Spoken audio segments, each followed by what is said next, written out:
Este é o CNN Money, o podcast que te ajuda a tomar as melhores decisões. Hoje é quinta-feira, 14 de julho. Eu, Thais Hered e Priscila Yasbeck, vamos juntas deixar você bem informado do que é mais importante na economia no Brasil e no mundo.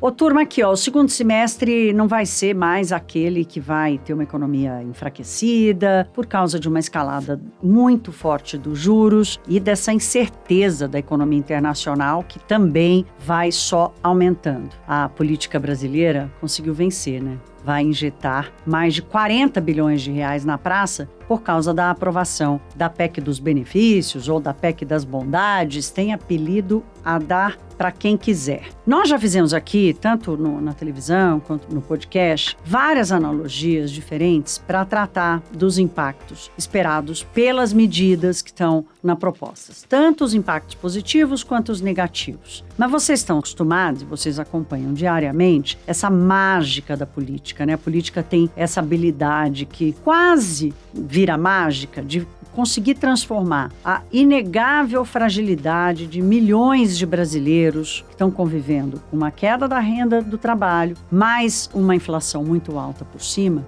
Isso virou uma justificativa suficiente para atravessar a lei eleitoral, os limites fiscais e aumentar a dose de risco da economia brasileira a partir do ano que vem. Não terá sido por falta de aviso de todos os lados, portanto, não pode haver surpresa com essa herança que foi armada, né, com esse desarranjo que a PEC já contratou para 2023, para além dos problemas que 2023 já apresenta. Bom, enquanto 2023 não chega, nós vamos vivendo por aqui. A atividade econômica desse ano continua surpreendendo. Ontem o resultado dos serviços frustrou um pouco, mas daqui a pouquinho eu vou trazer para vocês aqui uma leitura geral do que aconteceu em maio, já que o IBGE conseguiu fechar os dados de indústria, já apresentou, né, os dados fechados para indústria, serviços e varejo para o mês de maio, e falar um pouco dessa transição que finalmente parece agora ter acontecido e ter se transformado numa coisa permanente, que é o fato dos serviços voltarem a ser prioritários na cesta de consumo ou terem um peso maior na cesta de consumo dos brasileiros. Daqui a pouco nós vamos falar mais sobre isso. De qualquer forma, daqui a pouco também, hoje de manhã, o ministro Paulo Guedes vai tomar para si, com orgulho, né, vai encher a boca para dizer que a previsão de crescimento do PIB para esse ano vai chegar a 2%, previsão oficial do Ministério da Economia. O ministro, claro, não vai perder a oportunidade, e com razão, de apontar o erro de muitos economistas do setor privado que não acreditavam nessa possibilidade. O ministro vem falando isso desde o começo do ano e vai, então, corroborar aí esse otimismo que ele teve no começo do ano de crescimento de 2% para esse ano. No episódio de hoje, nós vamos olhar, então, para essa dinâmica que vai proporcionar esse desfecho. Eu falei aqui dessa composição de crescimento e da alta dos serviços, mas tem também muito estímulo fiscal aí no meio. E no papel de ministro da Economia, o Paulo Guedes não vai perder, como eu disse, essa possibilidade. Então, por enquanto, economistas do setor privado e o ministro da Economia, Paulo Guedes, finalmente conseguiram chegar a um lugar comum, que é sobre o crescimento do PIB para esse ano. Mas a discordância deve seguir, e forte, sobre até quando esse otimismo vai durar. Né, Priscila?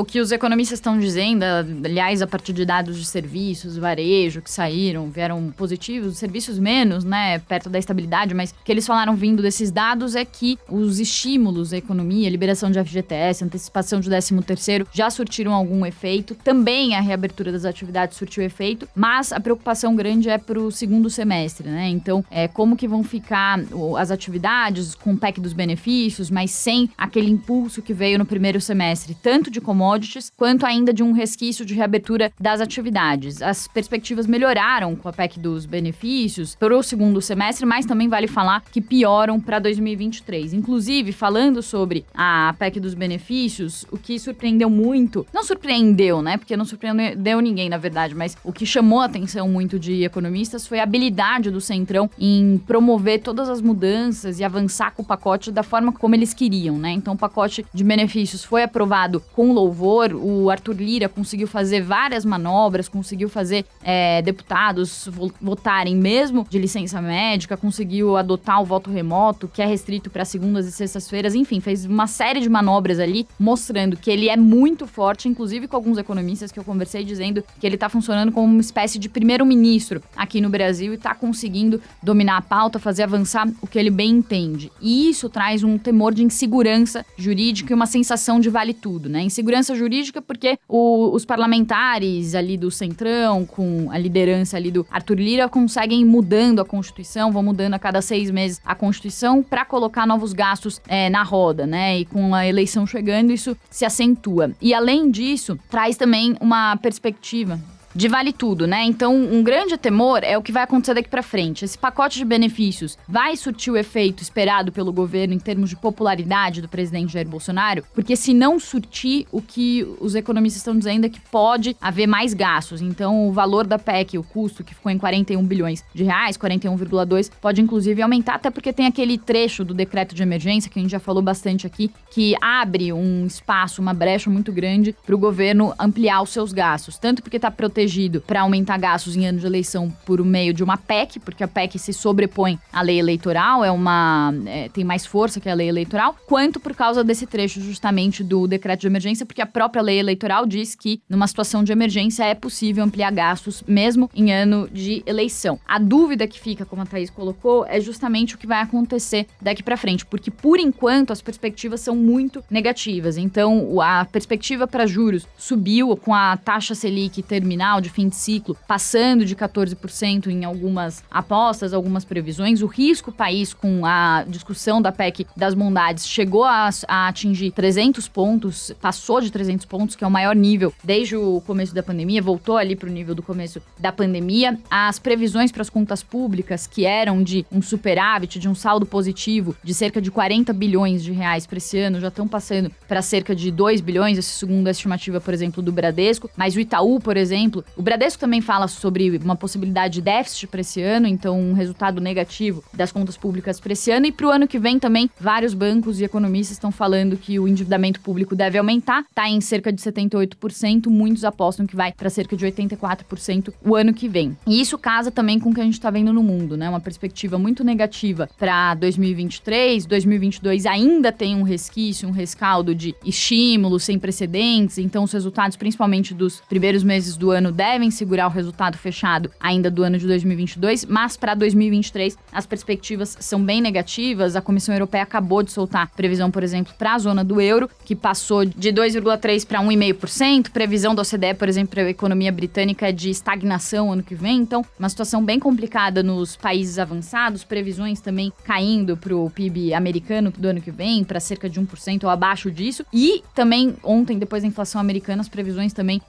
de recessão da economia americana já em 2022 se ampliando. Bom, e falando então sobre esse cenário pessimista, vamos falar um pouco sobre a inflação americana, então, que veio como uma bomba para as perspectivas do mercado e também da economia global. A inflação nos Estados Unidos ficou em 9,1%, acima da expectativa de 8,8%. E além de ser a maior inflação desde 1981, a amplitude dos aumentos também preocupa. 90% dos preços subiram mais de 3%. Grande destaque foram os preços de serviços, porque são preços mais difíceis de serem controlados com o aumento de juros, então isso preocupou bastante também os analistas. E o núcleo da inflação americana, que exclui os itens mais voláteis, como energia, alimentos, veio mais alto, ficou em 5,9%, também acima das expectativas, e foi muito puxado também pela inflação dos aluguéis. Então é um dado que foi considerado muito ruim, que traz uma perspectiva de que a inflação americana talvez ainda não tenha atingido um pico. Com isso, também surgiram mais expectativas de aumento de juros nos Estados Unidos, um aumento mais forte, num ritmo maior nos Estados Unidos. As perspectivas de aumento de 1 ponto percentual, que estavam em cerca de 10%, as apostas antes da inflação que saiu ontem do CPI, subiram para cerca de 80% depois dos dados divulgados ontem. E aí, junto com essa perspectiva de aumento ainda maior dos juros nos Estados Unidos, vem o temor de recessão. Uma medida que o mercado observa muito é quando os títulos de curto prazo, eles ficam acima dos títulos de longo prazo. E foi o que aconteceu. Os juros dos títulos de 2 anos subiram acima dos títulos de 10 anos e essa inversão é vista como um forte sinal de recessão. A diferença entre as taxas de curto e de médio e longo prazo subiu para cima de 20 pontos, o que levou então essa inversão e essa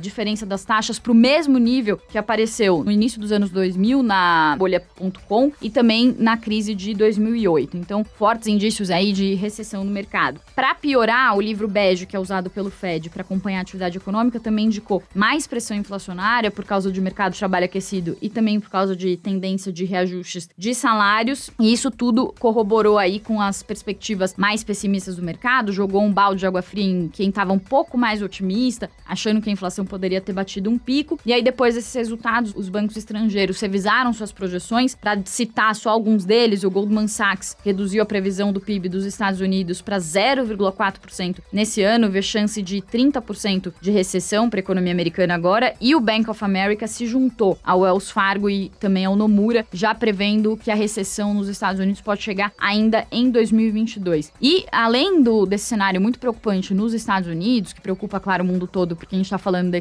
da maior economia do mundo, a segunda maior economia do mundo também está preocupando por causa do avanço dos casos de Covid. Até o registro de casos deu uma recuada nessa semana em Xangai, mas acendeu um alerta muito forte ontem no mercado também a notícia de que o governo local de Xangai está pedindo para os moradores estocarem alimentos e remédios pelos próximos 14 dias. Então, um sinal aí de que as coisas talvez não estejam caminhando por um caminho aí bom em termos de avanço da doença lá no país. A gente sabe que a China tem a política de Covid zero, isso já vinha preocupando o mercado desde a semana passada, vai batendo também no preço das commodities e a gente fica ali naquela questão de qual narrativa se supera no mercado. A narrativa de inflação ainda muito aquecida ou então a narrativa de que com essa recessão a inflação pode começar a ceder e, como a gente tem visto aí, desacelerar um pouco a alta muito forte das commodities, inclusive do petróleo, que é a commodity aí mais observada pelo mercado, tem poder de influenciar a inflação no mundo todo.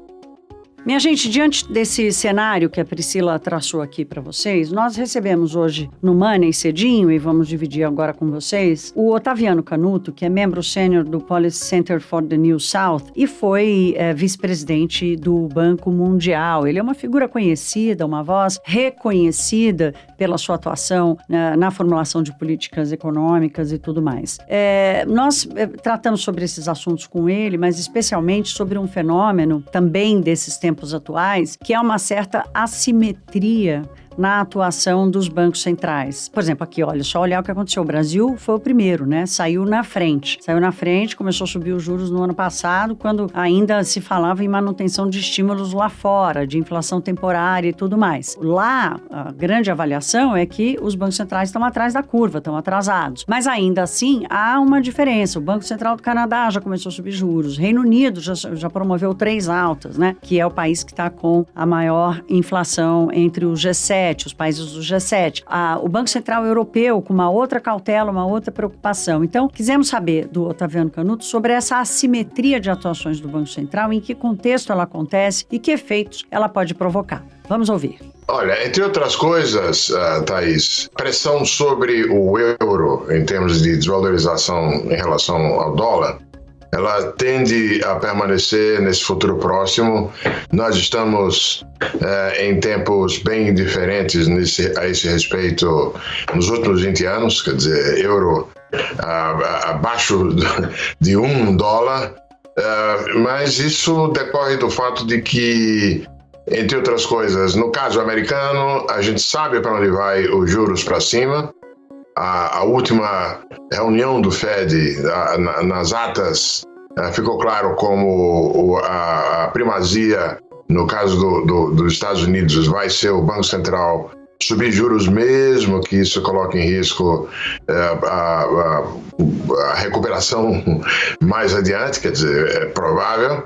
E enquanto que na zona do euro, os desafios são um pouco mais agudos, porque você tem uma inflação que reflete muito mais até choques de preços, choques de energia, e você pode contar com a recessão com maior probabilidade. E, além disso, a zona do euro tem o risco da gente assistir de novo aquele tipo de fricção, de preocupação com a dívida dos países da zona periférica, o que tolhe bastante a capacidade do euro de botar juros para cima. Então, é complicado. Sobre a inflação dos Estados Unidos, o número de ontem não deixa dúvida. Agora, tem detalhes que importam aí. A inflação no lado de bens, até que, digamos assim, refletindo a evolução recente de preço de commodities e assim por diante, até que foi para baixo. O problema é que agora os serviços é que estão subindo bastante, né? E a gente há o receio de que tenha ocorrido, que esteja ocorrendo, uma contaminação da inflação sobre todos os preços, que é a típica coisa que nós já tivemos experiência no passado e sabemos como isso torna mais difícil botar a inflação para baixo. Mas o Fed vai botar os juros onde tem que colocar para puxar a demanda para baixo e segurar essa inflação. Ontem, depois da divulgação do índice de inflação, já tinha gente no mercado, quer dizer, os indicadores de mercado já apontavam uma probabilidade até quase de 50% de que, ao invés de 0,75 pontos básicos, que o Fed aumente até 1% na próxima reunião, agora nesse mês. Além dessa avaliação mais macro, a Priscila Yazbek quis saber do Otaviano, baseado inclusive num artigo que ele publicou sobre a queda nas bolsas do mundo inteiro, né? O que vai acontecer com o mercado acionário diante deste ambiente de juros mais altos no mundo inteiro e qual a situação que ele enxerga para o mercado acionário, para essa fonte de financiamento da economia real e do setor produtivo, especialmente nas economias avançadas. Vamos ouvir. Priscila, a queda na Bolsa Americana é parte desse ajuste. Porque claramente o valor de ações estava muito além daquilo que os fundamentos indicariam. Quer dizer, quando você olha os preços das ações em relação aos rendimentos anuais das empresas cuja ação estava lá em cima, os números eram exageradamente valorizados. Isso refletia os juros muito baixos e assim por diante. Você pega as empresas de tecnologia, o mercado espera que elas, isso aqui vai certamente me dar rendimentos elevados há 15, 20 anos e assim por diante. Então, se os juros estão baixos, eu quero comprar esse papel e botar na minha carteira. Quando os juros sobem, aí os agentes passam a descontar com uma taxa mais alta esses rendimentos que se espera lá para o futuro, e aí o preço desaba. Isso é parte do ajuste. Isso vai ter um efeito de riqueza, ou seja, vai ajudar na queda da demanda agregada, que é o objetivo da política monetária restritiva. Eu ficaria preocupado se no lado não acionário, mas se no lado de dívida, as empresas americanas estivessem com um forte grau de endividamento e, portanto, de vulnerabilidade em relação à subida de juros. Faz parte. No caso de Brasil, os determinantes são de outra natureza, né? Nós dependemos muito da evolução de preço de commodities, evidentemente, por conta do peso de empresas que operam com commodities na Bolsa Brasileira. E em grande medida, a evolução desses preços aí no Brasil vai refletir as perspectivas. Nós tivemos um período extraordinário de choque de preço de commodities, né? Agora é ver. Turma, vamos voltar aqui para o nosso Brasil varonil. Vamos falar do que está acontecendo com a atividade econômica, essa que está surpreendendo todo mundo para o lado bom, porque ninguém está dando nem bola para esse juro alto daqui do Brasil. Pelo menos por enquanto, o consumidor brasileiro está conseguindo rebolar e escapar dela, mantendo ali algum grau de retomada do consumo. Como eu disse na abertura aqui desse episódio, o IBGE fechou a divulgação dos dados sobre a atividade de maio e as surpresas positivas apareceram mais uma vez. A grande novidade dos dados consolidados foi a leitura de que os serviços parece que finalmente voltaram a ser os líderes na cesta de consumo nacional. Houve frustração com os dados de vendas no varejo, que ficaram praticamente estáveis quando havia uma expectativa de um aumento de até 1% das vendas, ficaram praticamente estáveis. A indústria já tinha um pouco frustrado também na semana passada, mas de qualquer forma, nós pedimos à economista Cláudia Moreno, que é economista-chefe do C6 Bank, para fazer um levantamento para ajudar a gente a entender como foi a trajetória desses 3 setores da economia desde janeiro de 2020. E o que fica muito claro, e se vocês quiserem, tem lá no nosso canal no YouTube, tem no programa de TV, tem lá o gráfico, mas eu vou descrevê-los aqui para vocês. Aquela retomada em V, quando a gente separa os 3 setores, serviços, indústria e varejo, a retomada em V, ela aconteceu claramente entre indústria e varejo, e o setor de serviços ficou descolado, foi tentando se aproximar do mesmo ritmo, até que em março do ano passado alcançou indústria e comércio. Mas só em agosto, de agosto para setembro do ano passado, é que ele começa a descolar, o resultado dos serviços começa a descolar, e agora, no primeiro semestre de 2022, ele se consolida ali acima, um patamar acima dos outros 2 setores, o que é a fotografia da dinâmica da economia brasileira desde antes do pré-pandemia. Então, o que temos aqui de motivação? Reabertura dos serviços, impulsionando essa retomada. Temos os estímulos, como a Priscila disse aqui, os estímulos fiscais que já começaram agora no primeiro semestre e foram responsáveis também por essa atividade mais surpreendente, como liberação do Fundo de Garantia, a antecipação do 13º para os aposentados e tudo mais. Olhando ali para dentro do serviço, o que falta acontecer ainda? Falta acontecer uma melhora dos serviços prestados à família, que estão 7% abaixo do período pré-pandemia. Aqui temos renda do trabalho menor, né, que ainda está abaixo de 2020, e a inflação que corrói também por outro lado. Então, sim, serviços retomando ali sua posição de liderança, mas de alguma forma dá para entender muito bem de quais serviços estamos falando. Serviços de comunicação e informática saindo muito na frente, 50% acima do período pré-pandemia. Óbvio que a digitalização das empresas e dos negócios responde por isso, mas os serviços às famílias ainda com uma lacuna aí a ser preenchida na comparação com o finalzinho de 2019, começo de 2020. Nós temos um trecho aqui da Cláudia Moreno, do C6 Bank, para dividir com vocês, em que ela fala da surpresa do setor de turismo, dentro de serviços do setor de turismo, esse que foi prejudicadíssimo na pandemia e que agora a turma ficou tanto tempo sem sair do lugar que resolveu dividir aí em 38 vezes sem entrada no cartão para dar conta de levar a família para fazer uma viagem nas férias. Vamos ouvir a Cláudia. O que a gente vê nesse ano é que essa recuperação da economia, que a gente está tendo um primeiro semestre forte, foi de fato puxado pela parte de serviços. Então a gente vê que as pessoas estão voltando a viajar, que o turismo é um setor que está muito aquecido.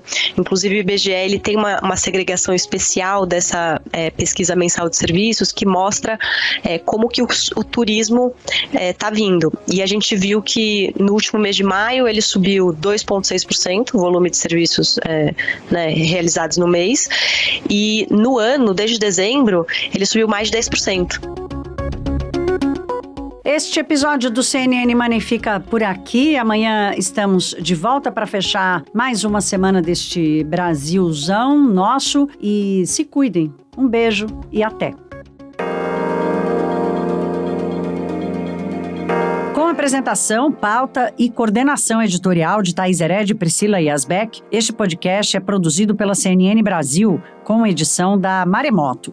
Produção Larissa Coelho e Fabrício Julião. Edição e sonorização Jux. Coordenação técnica Paula Weinberg e Felipe Gomes. Coordenação de produto, Verônica Schneider. Você também pode ouvir o CNN Money no site da CNN Brasil. E aproveite para conhecer os nossos outros programas em áudio. Acesse cnnbrasil.com.br/podcasts.